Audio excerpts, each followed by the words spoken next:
Many of you ask questions about how to manage planner settings, mostly because some of the settings are not in obvious locations.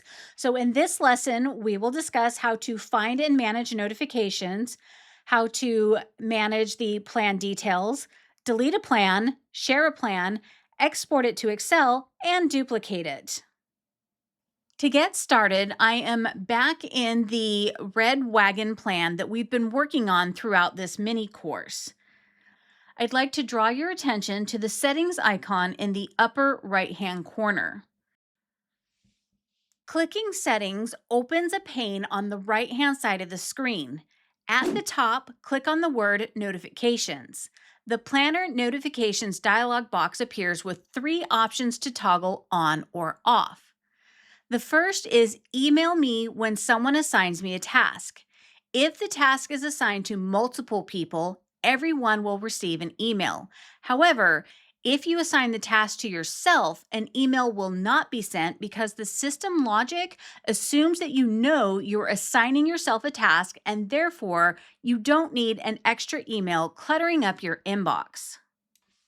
The second option is email me when a task assigned is late, due today, or due in the next 7 days.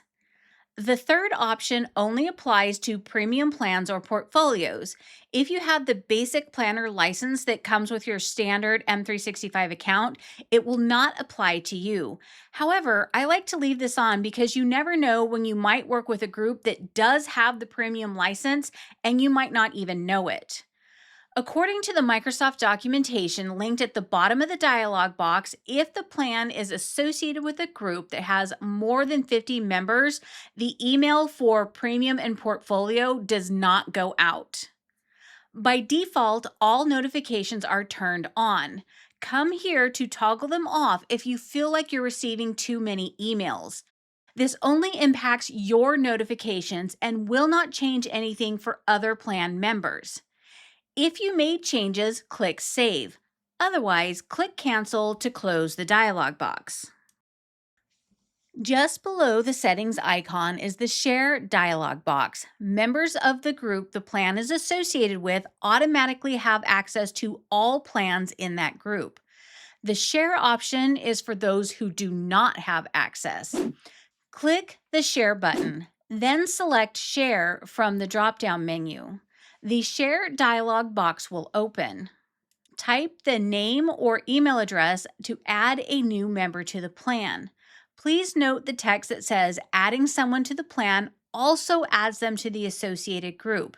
This includes access to files, emails, chats, and other resources, such as, but not limited to, other plans that have been created in the same group. In this example, the coaching demonstrations group also has an employee onboarding plan that may contain sensitive personal information.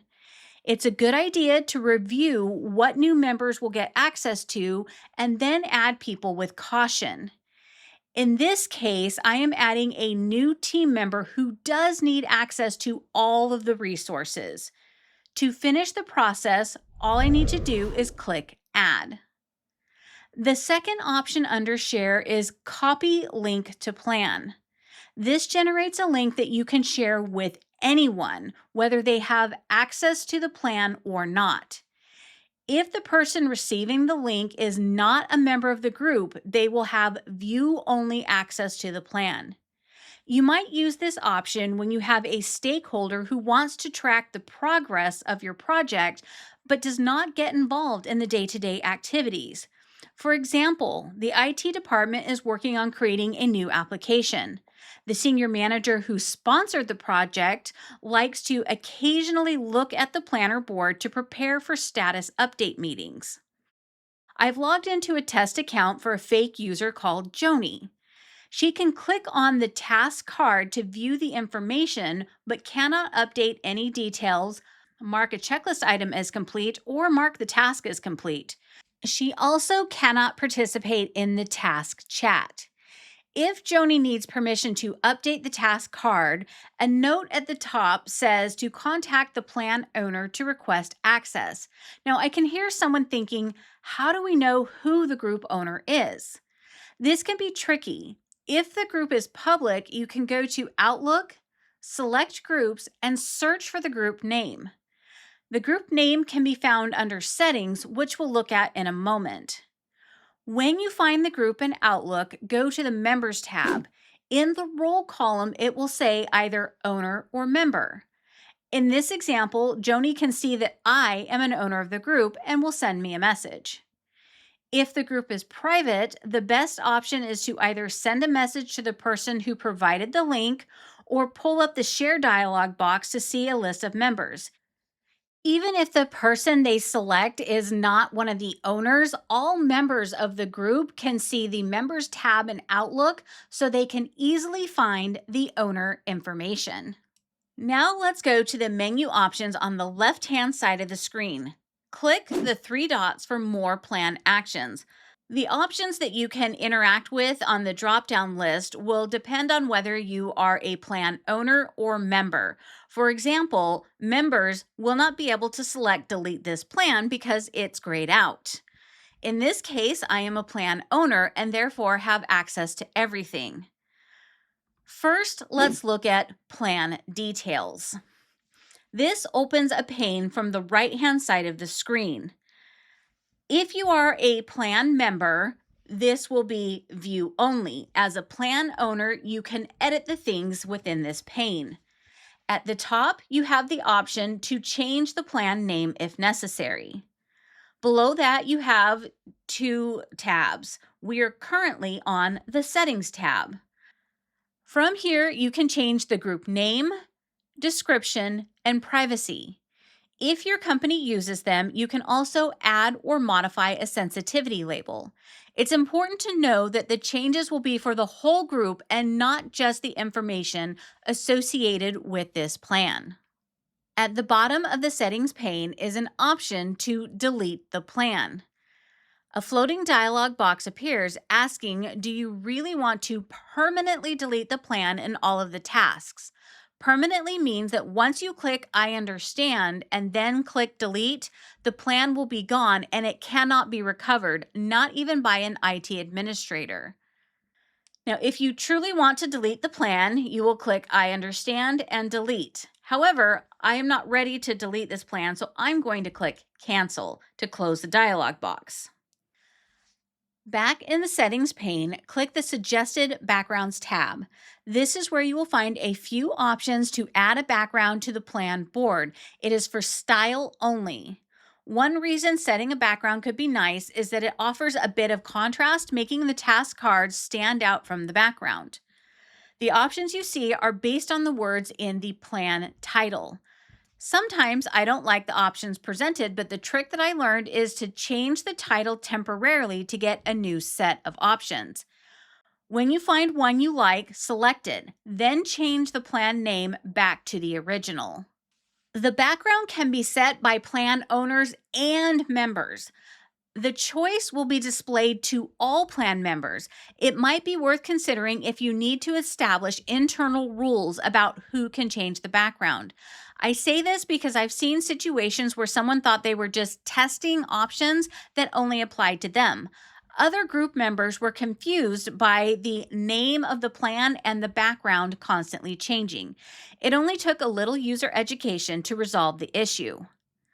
Another way that you can find the same settings is to click on the plan name in the menu path. It has the exact same settings pane. Microsoft just provided what they call multiple entry points, meaning different ways to get to the same place. Speaking of multiple entry points, if we go back to the three dots for more plan actions, the last item on the list allows a group owner to delete the plan without drilling into the plan details. The next option under the three dots is duplicate plan. This is similar to copying a task as discussed in the Create and Manage Tasks lesson, except this time you can duplicate the whole plan to use as a template. It's not currently possible to create official templates in Planner, so this is often used as a workaround. In the floating dialog box that appears, you can give the plan a new name or leave it as copy of and your plan name. In this example, I'm going to rename it to Plan Template. Click the drop-down next to the Add a Group field. This will show you a list of groups where you are either a member or an owner. It's important to know that you cannot send a duplicate to a group where you are not at least a member. If someone wants a copy of your plan to use as a template, the other group owner will have to give you at least temporary access to send the copy. The owner can then remove you after the duplicate is sent. In this example, I am going to select your 365 advisor. Under Choose What Task fields to copy, you can decide if the priority, dates, description, checklists, and labels should be included in the duplicate. The Attach option is only available when creating a duplicate in the exact same group. What you choose will be based on the sensitivity of the information already contained in the plan and your business processes. To learn more about what's copied, click the link to go to the Microsoft documentation. In this example, I will leave the defaults and then click Duplicate in the lower right corner of the dialog box. Depending on how much information is contained in the plan, it may take a couple of minutes for the process to complete. When it's done, a pop-up box will say the duplicate is complete and will have a link to open the plan. Or you can go to the My Plans menu item in the left-hand navigation menu to select your new plan from the list. You know that the duplicate has been successfully completed because in the Shared With column, you'll see the new group name, in this case, your 365 advisor. Select the plan and let's take a quick look. Notice that the buckets and the tasks were all copied and they're in the exact same order as they were on the original plan. If you select a task, you will see that all of the information we put a check mark next to was copied. But you might also notice that the status for each task was reset to not started. Task chat is not copied. And since we didn't ask for dates or priorities, those were reset to the default values. Go back to the three-dot menu at the top of the screen and this time select Export as Excel. An Excel file will automatically save to your computer's default download location. For most people, that is either their download folder or the document folder on the hard drive. If your company has conditional access policies that prohibits downloadable files on personal computers when working remotely, the file might be blocked or go to another saved location. You will need to check with your IT department if this happens. In this scenario, the Excel file went to the Downloads folder and I opened it so that we can take a look. I'd like to draw your attention to the tabs at the bottom left corner. The information from the plan is separated into different worksheets rather than being on one page. I also took a moment to color code the tabs so that they're easier to see in this video format. The first tab is Plan. Here you will see the plan ID, plan name, and date of export. The next tab is Consolidated Data. This is where you will find most of the information you need in plain text. To make it easier to review the information, I like to add filters to the first line, which I will do by using the shortcut Control-Shift-L. I also like to add wrap text to the task name, checklist items, and notes field. It's easier to see the details in one cell versus the extra text spilling over and being covered up by the cell next to it. As you scroll through the different columns, you will find the same information that is contained in a task card. One of the things that I would like to draw your attention to is the completed and checklist item columns. In the completed column, you can see how many checklist items there are and if any of them have been marked as done. So for example, in cell P2, we can see that one of the 7 checklist items has been marked as complete. However, in column Q, we can see the names of all the checklist items, but we don't know which one is done. We could assume that it's cost-benefit analysis, but we don't know that for sure. Next, we're going to look at how the information on the Task tab is different than the information on the Consolidated Data tab. Now, most people naturally gravitate to the tasks because they are looking for information about tasks. I highlighted the bucket, assigned to, created by, and completed by columns. Instead of showing the information in plain text, you will see ID numbers that are a randomized string of letters and numbers. For example, the first task has a bucket ID that starts with SSVJ instead of saying initiating. Most people aren't going to know what these randomized strings mean, so it makes it harder to evaluate the information. Now, you can take the ID number and crosswalk it to the information contained on the Buckets or Users tabs, but in most cases, it's just easier to review the plain data on the Consolidated Data tab. The Excel file is useful if you want to capture a snapshot of what the plan looked like at a single point in time, or if you want to share some of the details without giving someone access to the group and plan. Remember the example of the senior manager who sponsored this project? Instead of sending Joni a share link for read only information, we could send her the Excel file and then she can make notes, capture questions, or create her own metrics based on the data, all without making any changes to the actual plan.